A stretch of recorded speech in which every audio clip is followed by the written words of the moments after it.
honey friend, my sister, Belladonna Styles, aka Shantae Doja. What's up? We need that clap. We need that. What's real? Man, life. Yeah. Life. It is a lot happening, right? And since I've been down here in Tennessee, ever since the annual adult prom took place, and it was live, it was popping, and the energy was flowing. Ever since I've been here, sis, it's been an eye-opening experience for me spiritually. Tell me about it. And just growing. Yeah. So, for me, as women, we intake a lot of things. Yeah. And we look at things from all angles. Some of us do. Yeah. Some of us do. And let's be very clear, it is Women's Health Month. Yes, it is. And so this conversation is going to be very intentional. So I love that. Go ahead, Bill. Yeah. So after all of my experiences here and coming back, I can say this trip has been the most mentally grounding one. Because all the other times that I've come back, I was in pain mentally because I would go to certain places and the past will come up a lot. And I'm not going to front, like I will cry because I'm like, I feel like I failed.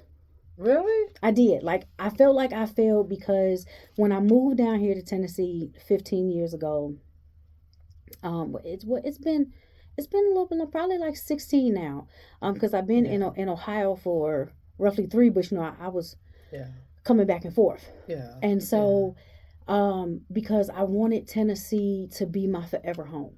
Like, I saw myself getting married here. I saw myself having mini-me's, running around, and it was this perception that I had in my head. And let me just say this. I know God is not done with me yet. So I'm not trying to block my blessings. God knows what I need. Oh, for sure. All the other times that I have come down to visit, I was closed off to a lot of people that I dealt with because I felt like I had been abandoned. And, just running in my head of like, why did certain people play me that way? Like, out of all the guys, and I'm just going to be honest, y'all. Okay. Women and men, we go through a whole phase. Everybody has their whole phase. Let's just call it what it is. Okay. Well, hey. I did meet some really good people. Meeting them, looking back at it now, reflecting, was I in the right space to actually be in a relationship adequately? Like, would I have been faithful? Would I be an adequate wife? And would my husband be an adequate husband? Yeah. Because I think that over time, the key is taking accountability for how we move. It can't just constantly be, well, you did this to me. Okay, but they did that to you. But what did you do in return? That's funny that you say that. We had this conversation today. Myself and one of the interns, she was an intern. Her last day was actually last week, but now she helps co-facilitate my beauty and wellness mental health support group. And the conversation was centered around, would you marry you? What does the new you look like? Like, what does healing look like? What does love look like? Does it look like frustration? Does it look like committing to yourself? What does that look like in between the challenges you have with yourself or the mental health challenges that may happen? Do you call it for what it is? Exactly. You know what I mean? Yes. Or do you continue to dress it up and run from accountability and run from... You gotta hold yourself accountable. Exactly. And to run from the part that you actually played. And this is just my personal opinion. Both men and women have a level of lack of accountability, because when you take accountability, you are being held accountable for what you know and what you don't know. So growing up in Virginia, this lady used to take us to church, and I remember this verbatim. She said, if you die and go to hell, that's on you, because it's a church in every corner, so you have to make a choice. Yeah, make a choice on what you want to stand with. Do you want to continue to have a willing ignorance, or do you want to say, okay, look, this is going to be hard. Yeah. But in order for me to grow past this certain point of my life, Yeah. to be the person that I need to come out on the end, Mm-hmm. do I want to walk through the fire? Like you have to make that choice. A lot of people don't think there's a heaven and hell, but the reality is there is a heaven and there is a hell. It's almost like what's our matrix? The red pill, the blue pill. Which one are you gonna choose? Yeah. I want to choose heaven because I got a little taste of what it feels like to live on earth. If that's hell, if it's a worse experience, I don't want to experience that. That's why having a spiritual connection with God is very important, right? Absolutely. Especially if you want to achieve some goal and understanding yourself first. Facts. I feel like a lot of times, even in my experience of being in relationships or just having friendships or building whatever, you find yourself leaning to the understanding that I want to please the next person. Right. I want to understand the next person before you can even realize and ask yourself this important question: who am I? Facts, big facts. And I don't want to get too deep off in it, but a lot of that has to do with how we were raised too. Learn behaviors. Yes. Okay. Learn behaviors are a real big thing in everybody's community. Like I remember, so I came from a very abusive household. Okay. Very abusive. And so there were some things that we did not talk about because it was all about image. Like you don't tell nobody what goes on in this house. Okay. You know what I'm saying? And because we didn't tell nobody what was going on in the house, but clearly the neighbors heard what was going on in the house. Mm-hmm. But we never spoke on it because it was frowned upon. It was all about creating this image. And I believe as a child that went through that, me and my siblings, that created something within us to not speak up, to not fully walk in that purpose of not being scared, to hold ourselves accountable for the deeds that we've done. So those type of behaviors are instilled through our parents. You know what I'm saying? Mm-hmm. And so these things carry on. And so we don't necessarily know what our parents went through when they was kids. You know, and so I love my father to death. And now that I'm older now, I don't look at it as though you did this and you did that. I look at it now more that I had the opportunity to be around my family and to actually see the dynamic that they created and to actually want to hear the stories.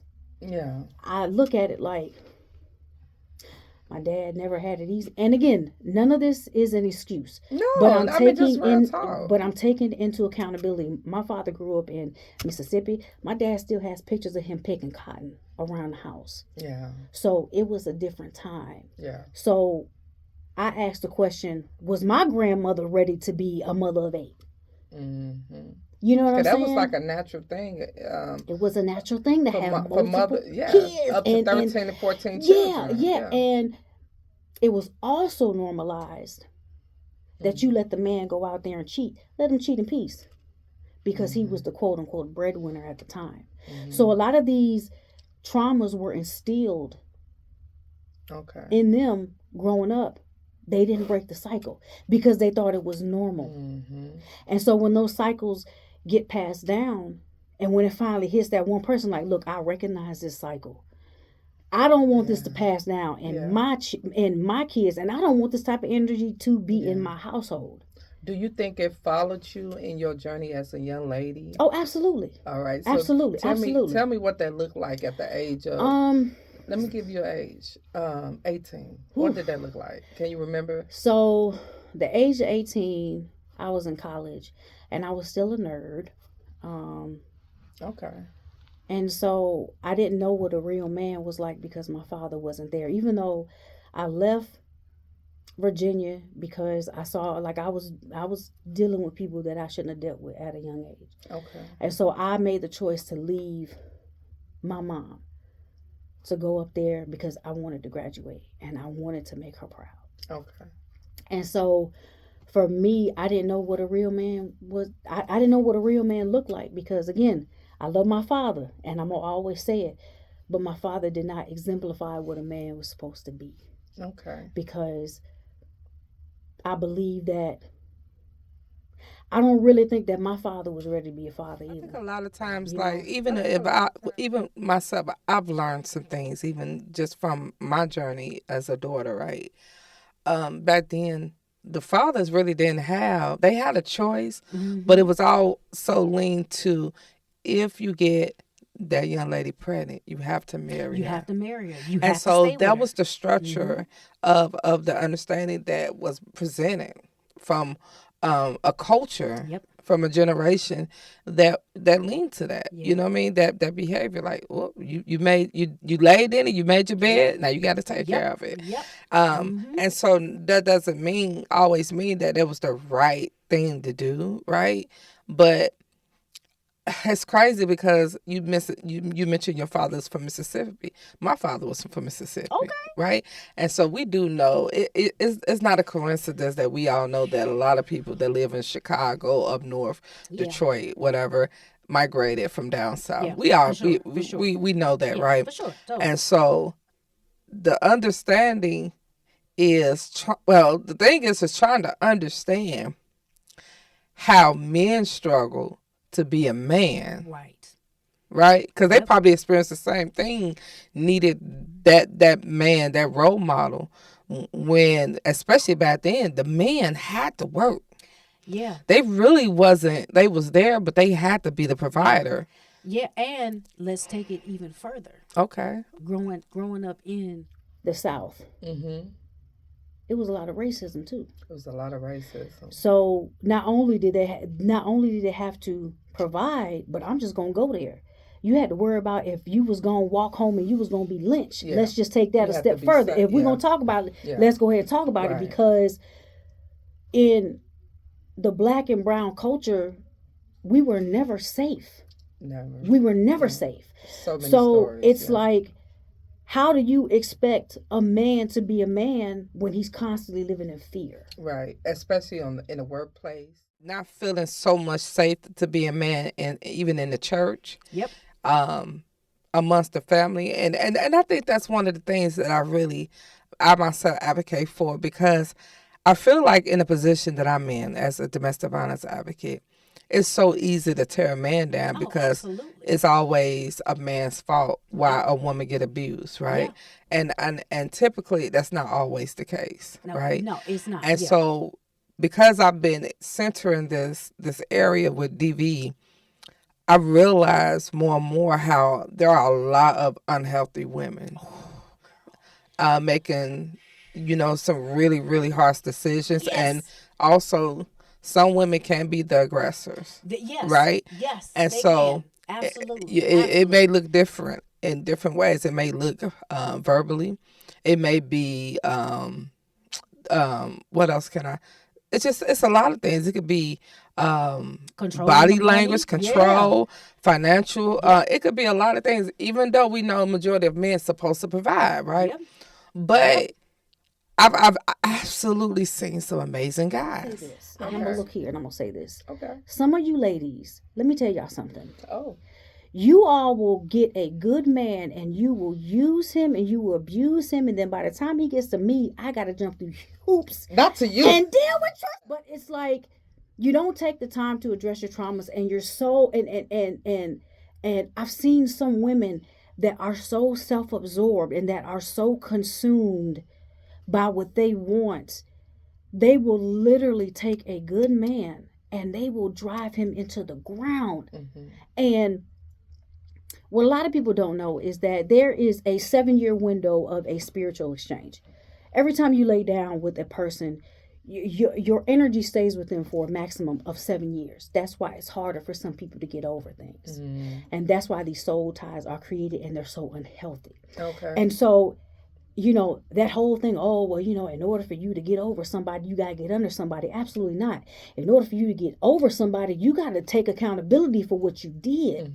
Take accountability for how you treated this person, because again, you never know the imprint that you're leaving in their life that can affect how they treat the next woman. And so it's this endless cycle of just BS all the time. And then now it's the stigma of men ain't this and women ain't this. No, everybody played a hand in it. Everybody. And that's the importance of taking accountability. Even I remember just even myself. I talk about this in my book, From Emptiness to Overflow. There was a time that I didn't know how to talk to a man, right? Because I was angry. You know what I mean? Yep. Yeah. Wherever you want to go there. But, it was times where I was just angry. I didn't know, but I was living in a dark place where I was trying to build relationships with my mom and my father. I was a young girl, just lost, right? Yeah. And so whatever looked like love to me was like, oh, is that what love's supposed to feel like?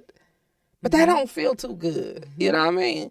Oh, they supposed to talk to me like that? Yep. No, but that don't feel too good. Exactly. Yeah. And so when you have to find your place, and I'm just saying this, I absolutely loved, before my father passed, I loved the relationship that we was able to build, right? Because of sitting down and having those hardest conversations. You know what I mean? Yeah. Even when times we didn't want to hear it. Yep. We had to have those talks. So it's like we have to be brave enough to have those uncomfortable conversations with our fathers, with our husbands, sometimes our baby daddies, regardless of who it is. And even your kids. And even our kids. And I'm huge on that because, and I just think about it, all the decisions that I made and all the journey in my life that even my children witnessed, right? I realized as a mother, that refrain from your own children making their own mistakes. No matter how big of a hero that I may have seen or been to my children, and trying to make the right and the best decisions, they still have to make their own decision. And that's tough. It is. You know how tough that is, for a mother, a single mom to let go? Oh, yeah. Even more aggressive the way society is. Because here's the thing. You can be all of those things. It can be both parents in the household. You can sit down and you can have conversations with your children and, everything is left out there on the table. But when they get a taste of society. Oh, and it's rough. It's rough. We in a time in our life. Go ahead. Society has gotten a hold of these kids. Yeah. And it's just. It's so easy. It's so easy to access anything. Right, that part. And you know what it was like when we was growing up. Get out this house. Don't be running in and out my house. Going out there Come in before it's dark. Yeah. When them street lights come on. Yeah. You better be here. Go play on that mattress. Facts. Go play and jump on the lead. Or I mean, like, these kids have easy access to guns, easy access to pornography, easy access to whatever shows on social media, the cursing. Don't get a chance to explore their life on their own because they are exposed to so much. And I think for me, I see that they are exposed to more sexual things than anything. And how do we take that back? That's the part. And I would say even now going into it's 2026. We got Trump in the White House. Let's just be real. And I'm just gonna say it. We got a pedophile running the country. So he's making it easier because look at everything that he's done. Look at everything that he's done. Look at all the people that he's pardoned that are sexual offenders. Even now, all those people that he's pardoned. All of these quote unquote mega church pastors, these deep rooted Christians, ever since he's gotten in office and he has done horrible things. Look at how all those people that are being exposed, all of these people that are like, we're for God and all. Oh, okay, but you're for God, but look how God is exposing you. And it's like, how do you adequately raise a child, or what the elders used to say, how you gonna get your hands on that child when you have somebody that's running a country that got people thinking it's okay to touch on a child. And it's not. That part. We in a time now. You question a whole lot of things about the safety Yeah. of our children.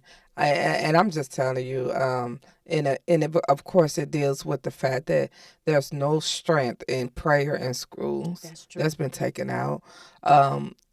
Thank God for the ones who do pray for the kids outside of the school, or even silently in their minds. So, and I'm just grateful for that. But doesn't mean that we have to stop being there. For the children.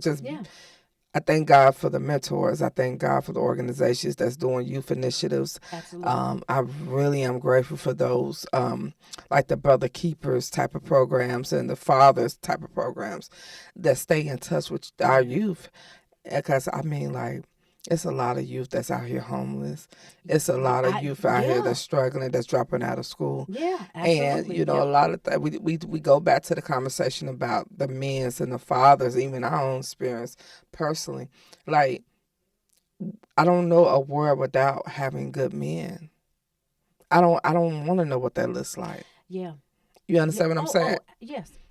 The way it's being structured and the way it's being set up in our own government, they're trying to, I'm just going to say it, they're trying to whitewash history as if black and brown people never existed. So that way we can lose sense of our traditional values and how strong we are. Yeah, and the avocation that's going on that took place today. They're talking about rezoning things, redirecting things in regards to, I think it's in Memphis, right? And so, they're trying to get it here too. from my understanding, we have eight Republicans and one Democrat. Yep. And so, I owe a responsibility to get more involved, right, in those conversations, especially in the work that I do. Absolutely. Because even when you having women that are impacted, and women and men, let me just be honest with you, that are impacted with domestic violence or anything else in regards to their rights, their voters' rights, right? That can impact how things flow in legislative, because we don't have our natural right vote, right? So what is your view on that? In my personal opinion, because I feel like it's never too late to advocate. Yeah, it's never too late to advocate, but this administration is pumping fear into people. Yeah. Just look at everyone that has went up against this administration. They're receiving death threats. And some people have even lost their lives. And so it's like that fine line of, okay, if I step out and if I advocate for these rights, I run the risk now. It's like really Jim Crow all over again. Okay. And so it puts you in this headspace of when people used to get hosed with water hoses. And so all of this is, to me, it's all a distraction.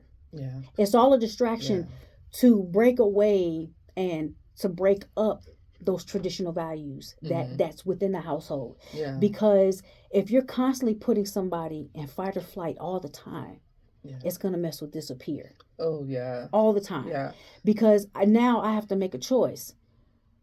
I have to protect my kids. Yeah. So do I really want to get out there and do I really want to fight? Because then I become a target.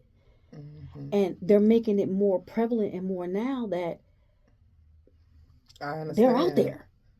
Because that fear raises a concern with the question in mind, am I going to go back home safe? Exactly. So it takes you back to when our parents grew up in the South. They had to make that same decision. And they were walking along those dirt roads. And you got these good old boys trying to lynch you and hang you. And let's just be real. And so it puts you in this constant fear of nobody is advocating for me. Who is advocating for me? Who is advocating for our children? Okay. So this is all a ploy to break down the nuclear family. And let's just be clear. It ain't just black and brown. It's amongst all nationalities now. It really is. Even a lot of our Caucasian sisters and brothers are feeling the exact same thing because it's unnecessary. Right. unnecessary behavior that's happening. That part. Causing division, causing fear, manipulating the system. Exactly. Yep. Messing with the money, messing with Social Security. Yep. It's messing with a lot of things. Exactly. To all put people in this place of division and for people to lose their minds, because there is no way, as much money as this country makes, we should not have nobody out here homeless. Yeah. Nobody should be homeless. Nobody should not reserve the right to be able to take a shower. Yeah. To be able to have a drink of water. Drink of water when and they want to. Yeah.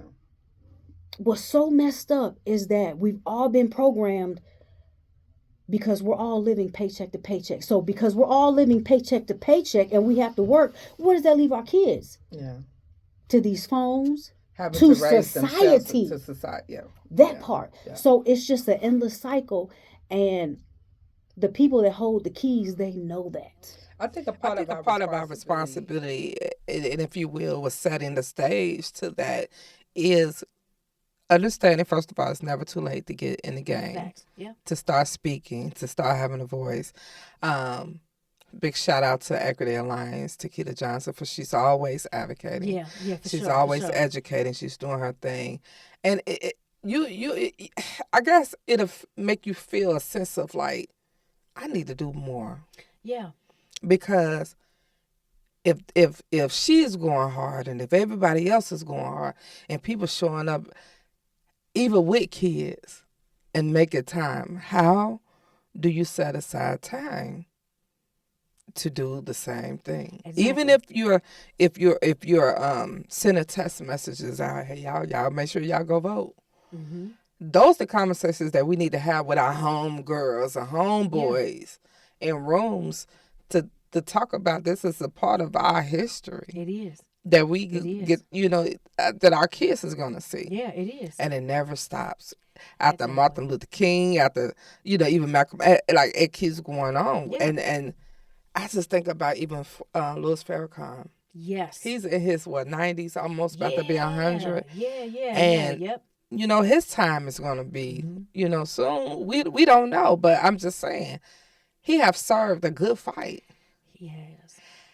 But to the next leader, he has to do the same thing our other leaders done, and just send a message. They have to step it up every time because, and if you will, was setting the stage to that is understanding. First of all, it's never too late to get in the game. Facts. Yeah. To start speaking, to start having a voice.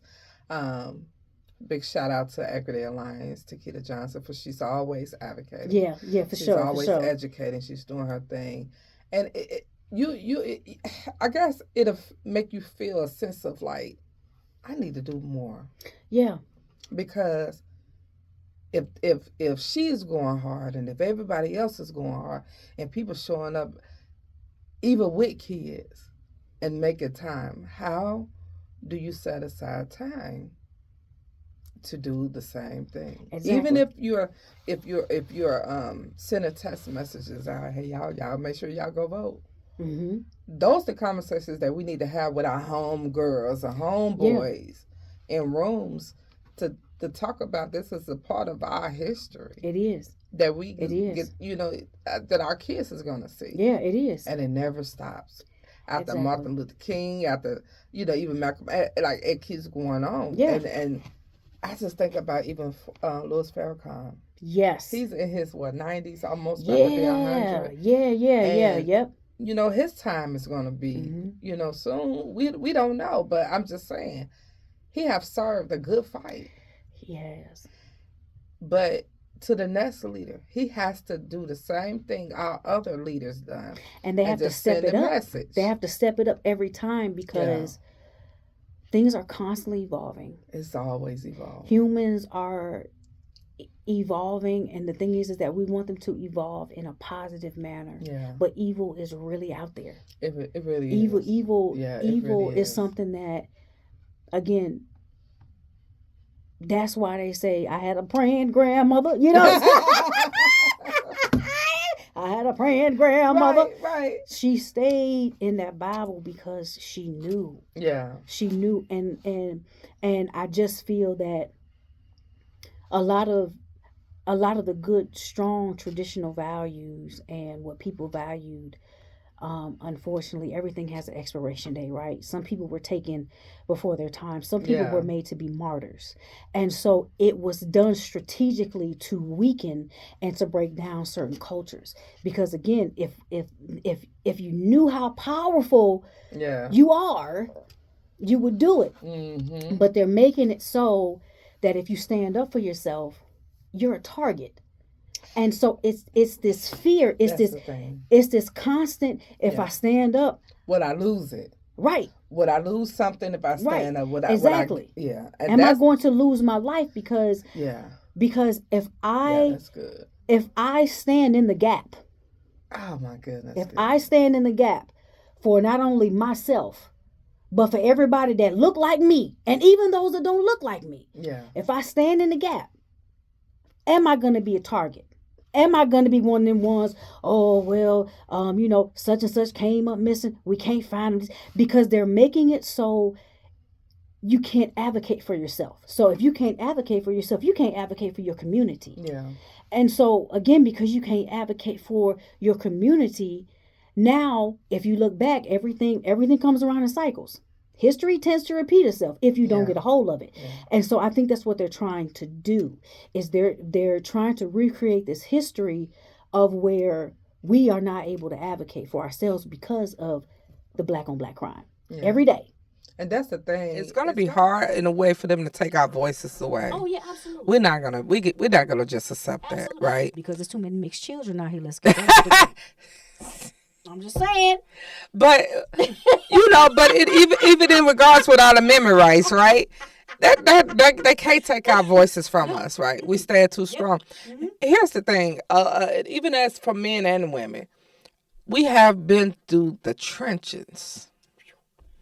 You know what I'm saying? Yes. Even if let me just say this: even when we didn't have a stove, when our ancestors didn't have a stove, they cooked from underneath that ground, that dirt, right?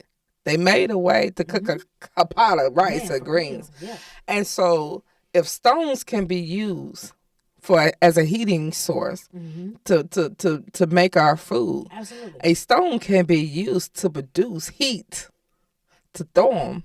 Yeah. To individuals, not physically, I'm just saying, but I use as an analogy just to say that we are not going to move. We are like stones. We heat it, and we got this voice, and we're going to use it, and you're going to make us hot. Yeah, we're going to have times we're going to have fear, but we have to not run from fear. Yeah. We have to face it. Yep.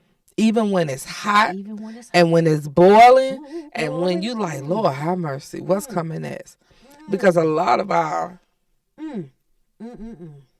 culture, a lot of our people have lost their lives, right? Yes. And so, even with that being said, we have to continue to stand up with our black men. We have to continue to support our black men. We have to support men in all nationalities in general, especially that support what is right.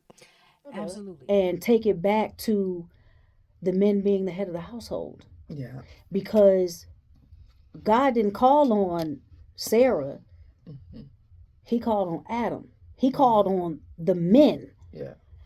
And if we're not making it a safe place for the men to adequately step in the role and be the man that God created them to be,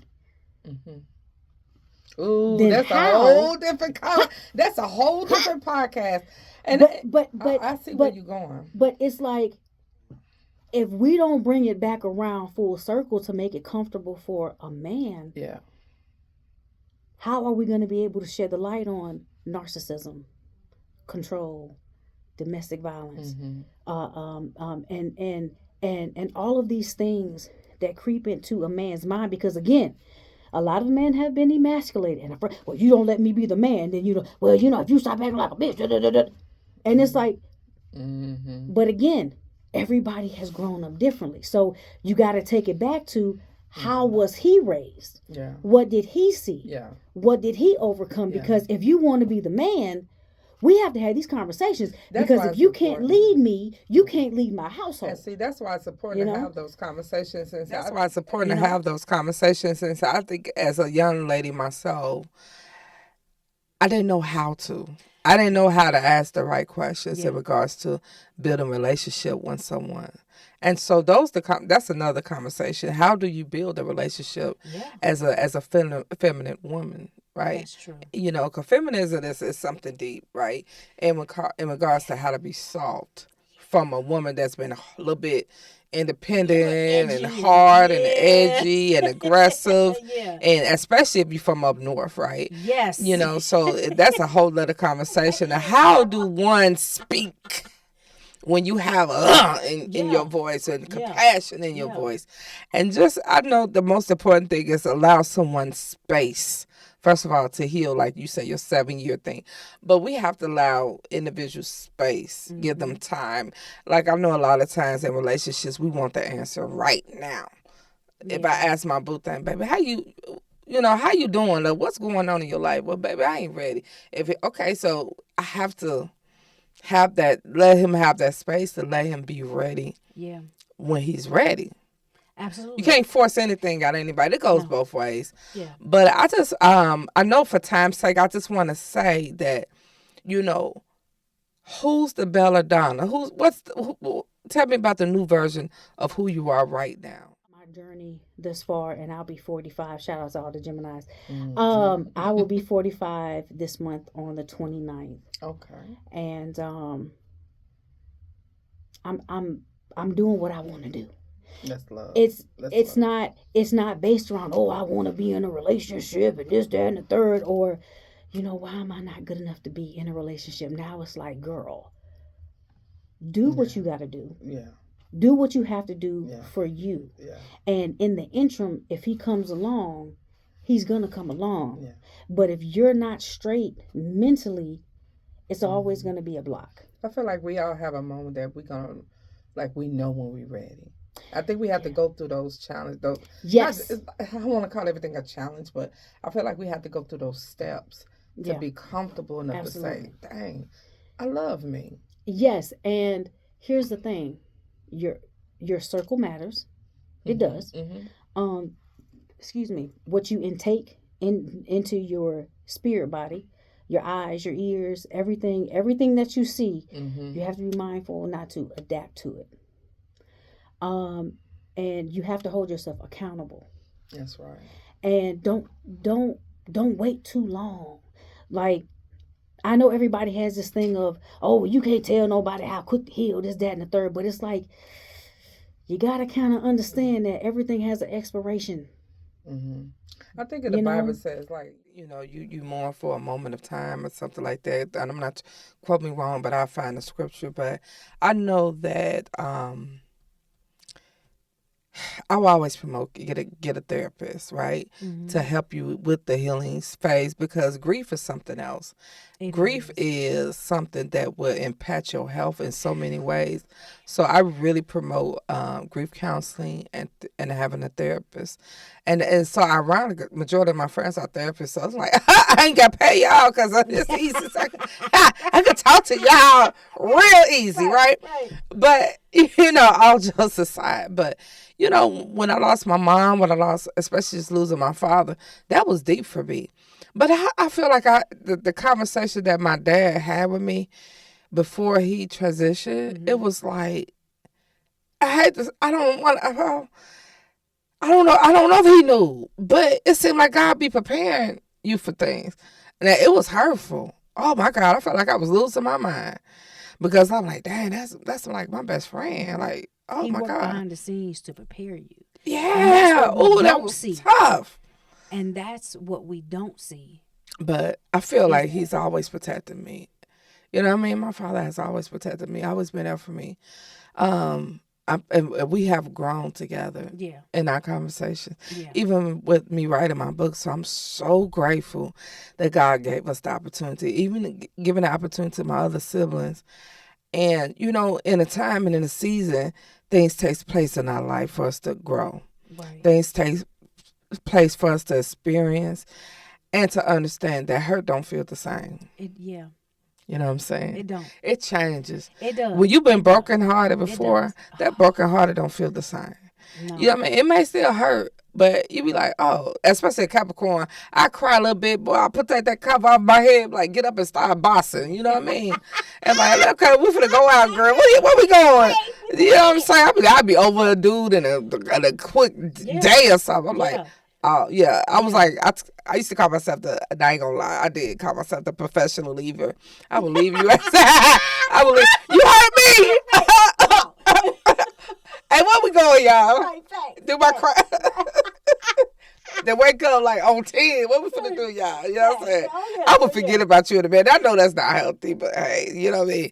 That's something I gotta deal with. But but honestly, I just want to say thank you for coming.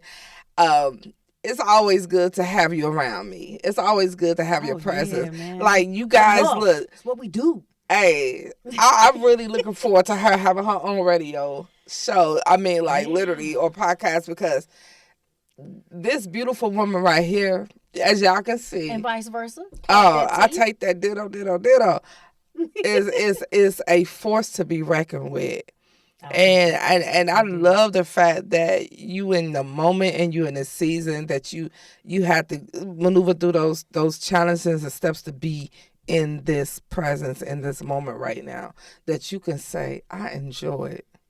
You have to go through those battles. Yeah. Grief is in different ways, because you can also grieve a friendship. You can grieve a relationship. You can grieve a job, because when you get attached to something, yes, ma'am, it's harder to let it go, and so constantly replaying things can mess with your mental. And again, it all boils down to your mental health. You know what I'm saying? So grief comes in many forms, and so again, have a strong circle of people and be able to recognize the people that are praying for you instead of praying on you. Yes. Because it exists. People will pray on you to absorb your blessings and to keep you in a certain headspace. So you have to see things for what they are, and you have to understand it doesn't matter what the relationship is. If it's toxic, it's toxic. Own your part. That's true. And be a better version of yourself as much as you possibly can. But you gotta own it, though. It takes accountability. That's right. It takes accountability to adequately push. Tell somebody one thing. If they're going through something right now, give them a message real quick before we log off this podcast. Give them one thing that you would like to know. If you are going through something and you feel that you don't have a way out of it, I want you to go to a place of grounding. Get out of that house. Get out of wherever you're at. Go to a park. Go by the water. And just pray. If you need to cry, cry. If you need to scream, scream. But get it out, and you need to pray. Yeah. And you need to ask for the wisdom to take you through it.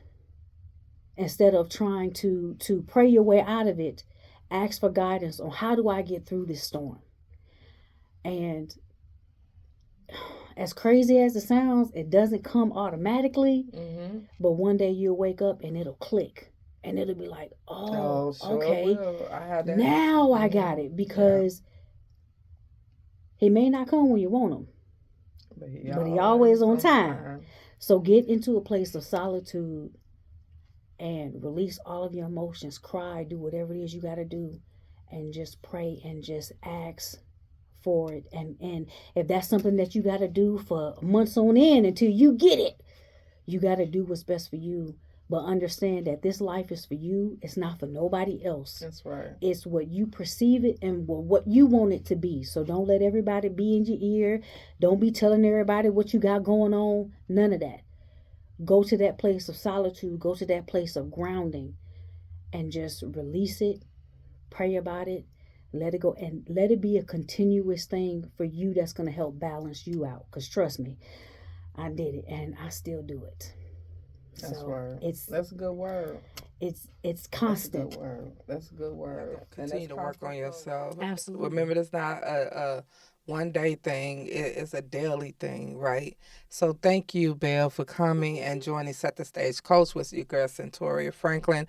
Hey, we have started, well, I'm sorry, I have started a community called School, and to offer more resources and connections, and even some courses that I've put together to actually give to you all to purchase, of course, at an affordable rate for things that I have learned and as a business owner and as a nonprofit advocate. And so I'm willing to show anybody how to get it, right? Because guess what? I already done it. I already went through those mistakes and all those different challenges. So if I can make it a little bit easier on you all, I'm willing to do that. Don't forget to hit that subscribe button. Follow us on YouTube on Set the Stage Coach. Y'all follow my girl Belladonna Styles, aka Shine Marie on Facebook. Yes. Hey, we about to do some heavy things. We some heavy hitters out here in these streets. Yeah. I think I want to be a female promoter when I grow up. We'll see. We'll see about that. Hey, follow us. Peace out. 5K. Yeah. Let's go slow motion. Girl, let me get up out of here. Peace out. Follow me. Go, fight, win. You know we back at it again, trying to turn up the city. We deep in the blend.